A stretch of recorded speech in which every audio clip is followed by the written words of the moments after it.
अस्सलामु अलैकुम वरहमतुल्लाहि वबरकातुहू। तमाम स्टूडेंट्स को मुबीन अहमद ट्यूटोरियल चैनल में खुश आमदीद। ये न्यूमेरिकल प्रॉब्लम्स क्लास 10 फिज़िक्स के हैं। यूनिट नंबर 10 है।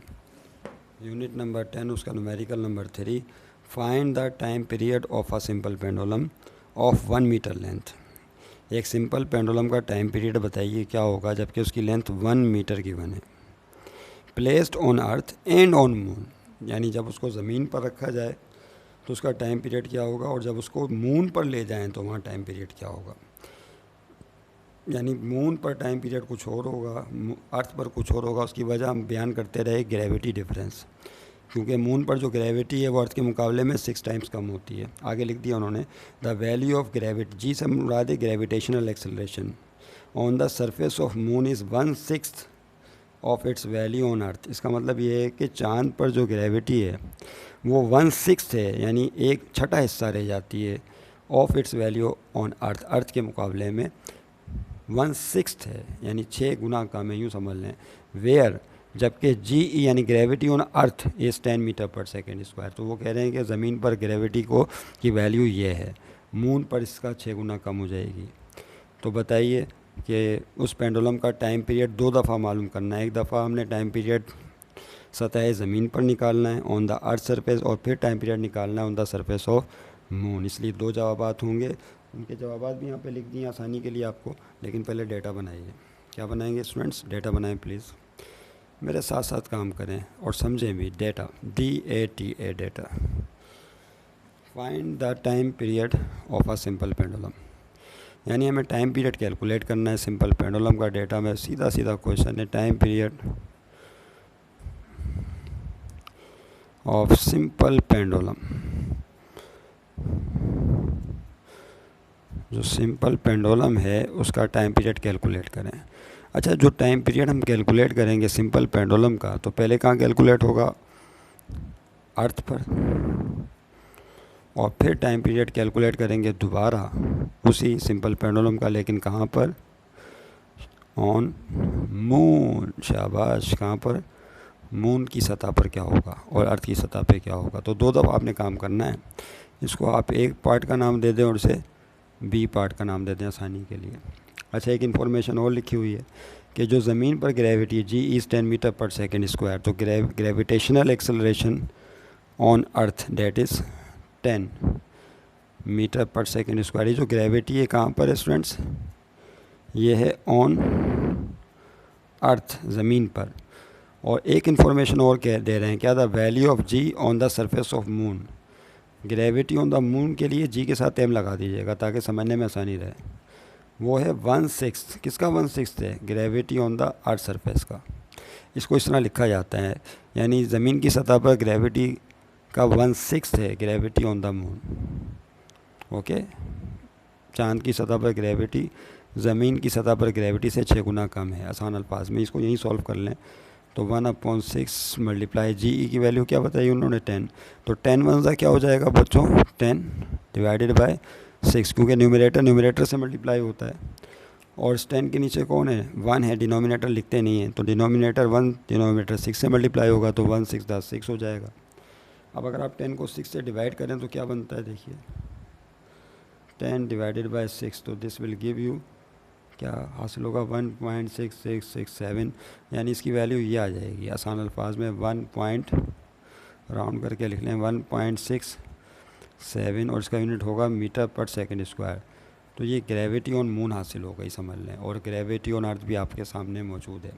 आइए अब हम इसका डेटा लिखने के बाद अब हम इसे सॉल्व करेंगे बाकायदा, जिसमें हम time period on the earth surface पहले कैलकुलेट करेंगे। तो अब सोल्यूशन की हेडिंग होगी। अब आप बोलेंगे कि अगर ये सोल्यूशन है तो ये क्या था? तो ये डेटा था। ये क्या था? ये जो कुछ क्वेश्चन में गिवन है और जो रिक्वायर है, ये उसकी इन्फॉर्मेशन थी। ये सोल्यूशन नहीं था। सोल्यूशन अब यहाँ से स्टार्ट होगा। आप हेडिंग डालिए पहले। क्या मालूम करना है आपको? बोलिए। टाइम पीरियड चाहिए 40, लेकिन टाइम पीरियड पहले कहाँ मालूम करना है? बोलिए। On earth. आप कैसे बोलेंगे? ऑन अर्थ, ज़मीन पर चाहिए पहले, ऑन अर्थ। अब देखिए क्या होगा। अब स्टूडेंट्स, फार्मूला आपको याद है या भूल गए? याद करें। Time period of simple pendulum का फार्मूला ये था, टाइम पीरियड का फार्मूला ये होता है 2π√L/g। याद रहेगा, कुछ इस तरह की सिचुएशन थी, अगर आपको याद हो। हमें तो याद है, ज़रा आपको याद हो कि ना याद हो।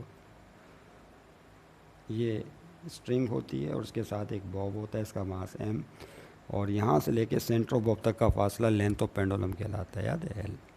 और फिर इसको मीन पोजीशन से आप डिस्प्लेस कर देते हैं, इस तरह से इधर ले जाते हैं, एक्सट्रीम पोजीशन है, और छोड़ते हैं तो ये हो के दाएँ बाएँ, इसको मीन पोजीशन कहा जाता है, याद करें।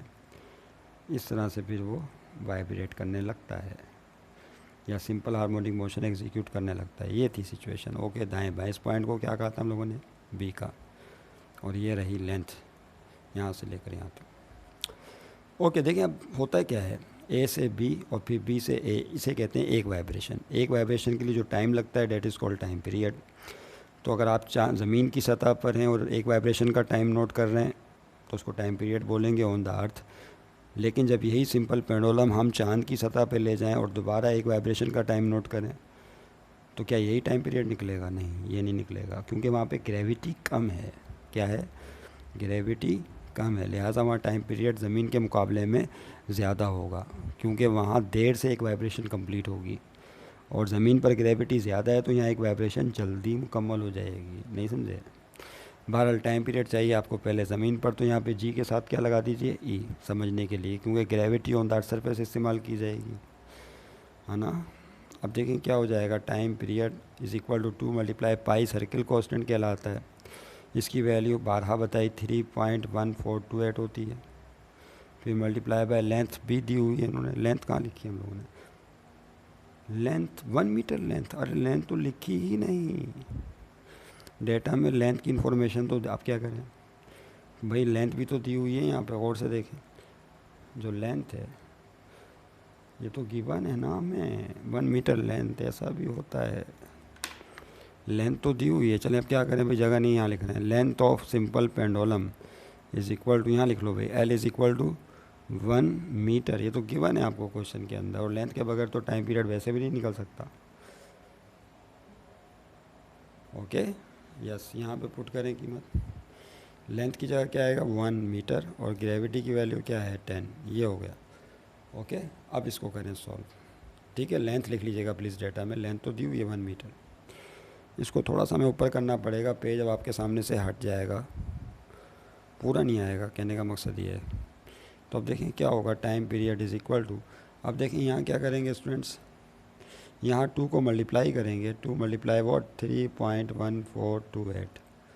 नज़र आ रहा है? ये नहीं आ रहा, थोड़ा सा ऊपर कर लेते हैं। ये ना 2 × 3.1428 मल्टीप्लाई कीजिए तो this will give you what, 6.2856। 6.2856 multiply. अब ये √1/10, तो 1 को 10 से डिवाइड करते हैं स्टूडेंट्स तो क्या आता है, 0.1 आता है, सब जानते हैं। 1/10, फिर 0.1 का रूट ले लीजिए, तो देखिए क्या हो जाएगा, 6 पॉइंट नज़र आ रहा है 2856। 0.1 का स्क्वायर रूट लें तो स्क्वायर रूट 0.1, तो this will give you what, 0.316227766। बहुत बड़ी वैल्यू आ रही है, 0.316, या आप 3 डिजिट ले लें या 4 ले लें। ओके, इसको हल करने का भी एक तरीका है, अगर आप राउंड नहीं करना चाह रहे ना तो पूरी वैल्यूज़ लेके चलें, क्योंकि आपने सॉल्व तो कैलकुलेटर से ही मल्टीप्लाई करना है, लिहाजा उसको आप बार बार मिटाएं नहीं यहाँ से। तो अब आप मल्टीप्लाई का बटन दबाएं और फिर ये लिख दें 6.2856। नहीं समझे? 6.2856, 6.2856, तो क्या आएगा, 1.98। देखिए ये जो आंसर आ रहा है इस पर ज़रा सा गौर करें, इसको राउंड करना पड़ेगा। पॉइंट के बाद हमने 2 डिजिट ले लिए, 1.98। चलें पूरे ही ले लेते हैं, एक बात और समझ लेंगे। 1.98, फिर क्या है, 7 6 8 1 2 4 6। आपको राउंड करने का तरीका बताते हैं, कैसे राउंड करते हैं। 1.98 768 1 2 4 6, यही ना देखो कैलकुलेटर पे। आइए इसको राउंड करने का तरीका समझते हैं। ये आंसर इतना बड़ा आ रहा है, अजीब सा लग रहा है देखने में, और यहाँ पे आंसर क्या लिखा हुआ है, जस्ट 2 सेकेंड। क्या आंसर है? अब ये 2 कैसे बनाएं इसको, तो राउंडिंग करनी पड़ेगी। उसमें करते ही हैं, जो आखिरी डिजिट है 6, इसको छोड़ दें। अगर ये 6 डिजिट 5 से बड़ा हो, क्या हो, 5 से बड़ा हो, तो पिछले डिजिट में 1 का इजाफा कर दें। जब आप इस 6 को छोड़ेंगे तो ये 4 क्या बन जाएगा बच्चों, 5 बन जाएगा। 6 को छोड़ दें, 4 क्या बन गया, 5। अब इस 5 के पीछे देखें कौन सा नंबर है, 2। अगर ये 5 है आखिरी डिजिट और इसको आप राउंड करना चाहते हैं तो देखना पड़ेगा कि पिछला डिजिट इवन है या ऑड है। अगर 5 से पहले ऑड हो तो 5 को छोड़ के ऑड में 1 का इजाफा कर देंगे। अगर पिछला डिजिट इवन हो तो 5 को छोड़ देंगे और इस इवन नंबर में कोई चेंज नहीं आएगा। तो देखें 5 है, 5 को भी छोड़ दें तो पिछला डिजिट कौन है बच्चों, 2 है। लिहाजा 2 एक इवन नंबर है तो इसमें कोई इजाफा नहीं होगा। अब आखिरी डिजिट क्या बना, ये 2 छूट चुके हैं। अब आखिरी डिजिट है 2। अब ये 2 जो है वो 5 से छोटा है। अगर कोई नंबर 5 से छोटा हो तो उसको वैसे ही छोड़ देते हैं, पिछले डिजिट में कोई चेंज नहीं आता, तो 2 को भी छोड़ दें। अब ये है 1 भी 5 से छोटा है, इसको भी आप ऐसे ही छोड़ सकते हैं, पिछला डिजिट में कोई चेंज नहीं आएगा, 1 5 से छोटा है। उसके बाद है 8, यस ये 5 से बड़ा है। जब इस 8 को आप राउंड करेंगे, छोड़ेंगे, तो पिछले डिजिट 6 में 1 का इजाफा कर देंगे, तो ये 6 क्या हो जाएगा बच्चों, 7 हो जाएगा। ये दोनों गए। अब 7 5 से बड़ा है, इसको छोड़ देंगे तो पिछला डिजिट 7, ये इसमें 1 का इजाफा हो जाएगा, तो ये हो जाएगा 8। इसको भी छोड़ दिया। अब और से देखें 8 जो है 5 से बड़ा है, इसको भी छोड़ दीजिए तो पिछले डिजिट में 1 का इजाफा हो जाएगा, ये हो जाएगा 9। यहाँ लिख रहे थे, सॉरी यहाँ 9, इसको भी छोड़ दें। अब ये जो 9 है, what do you think about the 9? 5 से बड़ा है, इसको भी छोड़ दें तो पिछले डिजिट 9 में 1 का इजाफा हो जाएगा, तो ये 9 क्या बनेगा, 10। नहीं समझे बात को, 9 क्या बन गया, 10 बन गया। यूँ समझ लें कि इसको भी छोड़ देंगे तो पिछले डिजिट में फिर 1 का इजाफा हो जाएगा और ये हो जाएगा क्या, 2। नहीं समझे बात को, पिछले डिजिट ये हो गया 10, यूँ समझ लें, और 10 का 1 यहाँ गया तो 1 और 1 क्या हो जाएगा, 2। तो इस तरह से जो टाइम पीरियड है बन जाएगा 2 सेकेंड। यानी अब इतनी लंबी स्टोरी सुनाई, इसको छोड़ दें, आखिरी डेट देख लें क्या लिखा हुआ है, 1.9। यहाँ से भी आप समझ सकते हैं कि 2 आंसर कैसे आया। पॉइंट के बाद जो डिजिट है 5 से बड़ा हो तो उसको छोड़ दें, पिछले डिजिट में 1 का इजाफा कर दें, नहीं जाएं लंबी दास्तान की तरफ। हमें 2 सेकंड का आंसर चेक करना है तो 1.9 2 डिजिट से चेक कर सकते हैं आप, ये समझें ये है ही नहीं, 1.9 है सिर्फ। तो 9 को जब आप छोड़ देंगे तो ये 5 से बड़ा है, तो पिछले डिजिट 1 में 1 का इजाफा कर दीजिए तो क्या हो जाएगा, 2, और 9 को छोड़ दिया आपने, पॉइंट लिखने की भी ज़रूरत नहीं है। तो इस तरह भी समझ लें, बात समझनी है जिस तरह चाहे समझ में आ जाए। तो टाइम पीरियड आ गया 2 सेकंड। तो याद रखें, required time period on the earth surface के इस सिंपल पेंडुलम का टाइम पीरियड ज़मीन की सतह पर 2 सेकंड होगा। याद रहे, ऐसा सिंपल पेंडुलम जिसका टाइम पीरियड 2 सेकंड हो उसको क्या कहते हैं, सेकंड पेंडुलम। क्या कहते हैं, सेकंड पेंडुलम। शाबाश, याद है आपको। तो ये आ गया time period on the earth. अब हम मालूम करेंगे दोबारा इसी सिंपल पेंडुलम का टाइम पीरियड, लेकिन कहाँ पर ले जाएंगे इसे, चांद पर। हेडिंग डालें फॉर, दोबारा टाइम पीरियड चाहिए भाई, डेटा की डिमांड है, दोबारा टाइम पीरियड निकालो, लेकिन कहाँ पर, ऑन मून। ये मैं आपके सामने से क्वेश्चन को हटा नहीं रहा, उसकी वजह आप समझ गए होंगे ताकि क्वेश्चन सामने रहे तो समझने में आसानी होती है। मून फार्मूला वही लगाएंगे टाइम पीरियड का जो हमने इस्तेमाल किया था। क्या था बच्चों टाइम पीरियड का फार्मूला, 2π√L/g। क्या चेंज आएगा बताइए। हमें चांद पर टाइम पीरियड चाहिए तो ग्रेविटी किसकी लेनी पड़ेगी, ओह ये तो हमने ई अर्थ की लिख दिया, अर्थ की नहीं होगी, किसकी होगी बच्चों, मून की ग्रेविटी लेनी पड़ेगी। तो यहाँ पर होगा gm, समझ गए। अब देखें क्या हो जाएगा, t = 2 मल्टीप्लाई पाई की वैल्यू, चलो भाई 428 मल्टीप्लाई लेंथ तो वही है 1 metre divided by gm। Gravity on the moon बताई थी ना कितनी है, अभी हमने डेटा में निकाली भी थी, कहाँ रख दी और कहाँ रख दिया पेज हमने, ये रहा, इसी के पीछे लिखा हुआ है। ये देखो ग्रेविटी ऑन द मून क्या निकली थी, 1.67। ये हम यहाँ से कैलकुलेट करके लाए थे। ओके आइए, तो gm gravity on the moon 1.67 है, याद रहे। ओके अब देखें बच्चों क्या हो जाएगा, टाइम पीरियड = 2 को मल्टीप्लाई करें इससे, अभी इतनी दफ़ा किया मल्टीप्लाई, अब तो याद हो जाना चाहिए, 2 × 3.1428। तो ये आएगा क्या, फिर SD का बटन दबाना पड़ता है, 6.2856 मल्टीप्लाई। अब 1 को डिवाइड करें 1.67 से, 1 डिवाइडेड बाय 1.67, कैलकुलेटर इस्तेमाल कर लें आप। SD का बटन दबाएं, क्या आएगा 0. ये देखो फिर वही कहानी शुरू हो गई, 0.59888। पॉइंट के बाद चलें, 4 डिजिट लिख लें, 2 लिख लें, 3 लिख लें, राउंड ना करें, छोड़ दें, ऐसे ही रहने दें। पॉइंट के बाद 4, इतनी लंबी दास्तान कौन लिखेगा। अब क्या करेंगे बताएं, कैलकुलेटर पे से आंसर ना मिटाएं, ये राज की बात है। ये आपको बड़े गहरे राज की बात बता दी कि अगर आप आंसर बहुत क्लोज चाहते हैं, बहुत क्लोज आंसर चाहते हैं कि आ जाए, तो ये जो कैलकुलेटर पे कैलकुलेशन है पूरी लेके चलें।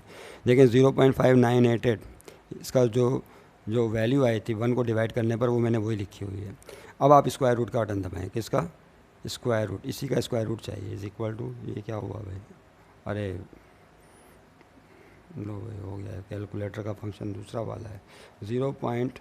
क्या था देखें, फिर से मैं स्क्वायर रूट का बटन दबाता हूँ, 1 डिवाइडेड बाय 1.67 ये आएगा 0.7738। इस तरह से चलती जाएंगी।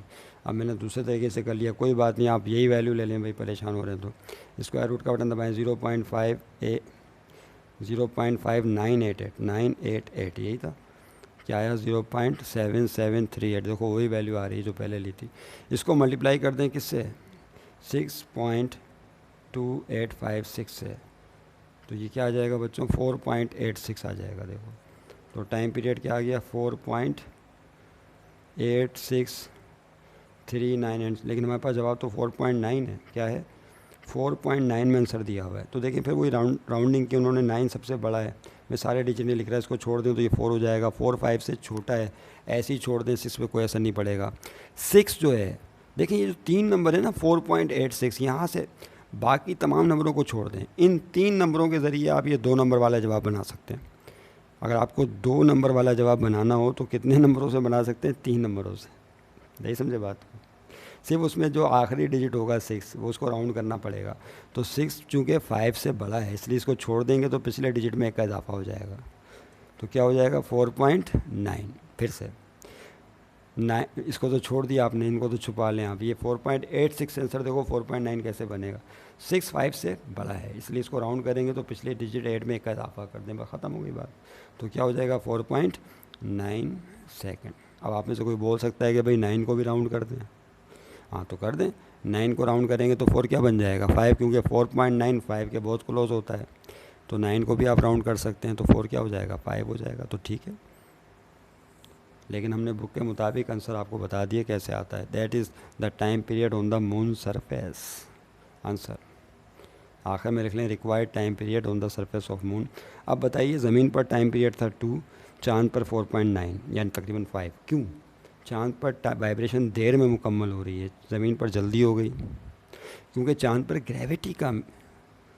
ग्रेविटी की वैल्यू कम है, कशिश कम है, जो देर से एक वाइब्रेशन कंप्लीट होती है, और ज़मीन पर ग्रेविटी ज़्यादा है, लिहाजा एक वाइब्रेशन जल्दी मुकम्मल हो जाती है। समझ रहे हैं बात को, यही वजह है कि ज़मीन पर ग्रेविटी की वैल्यू ज़्यादा होने की वजह से टाइम पीरियड पेंडुलम का कम होता है। समझ गए बात को बच्चों, शाबाश। अब नेक्स्ट क्वेश्चन नंबर 4 उस तरफ जा रहे हैं, तो मिलेंगे फिर इंशाल्लाह नेक्स्ट क्वेश्चन नंबर 4 के साथ। अपनी दुआओं में बहुत बहुत याद रखिएगा। खुश रहिए, शाद रहिए, आबाद रहिए।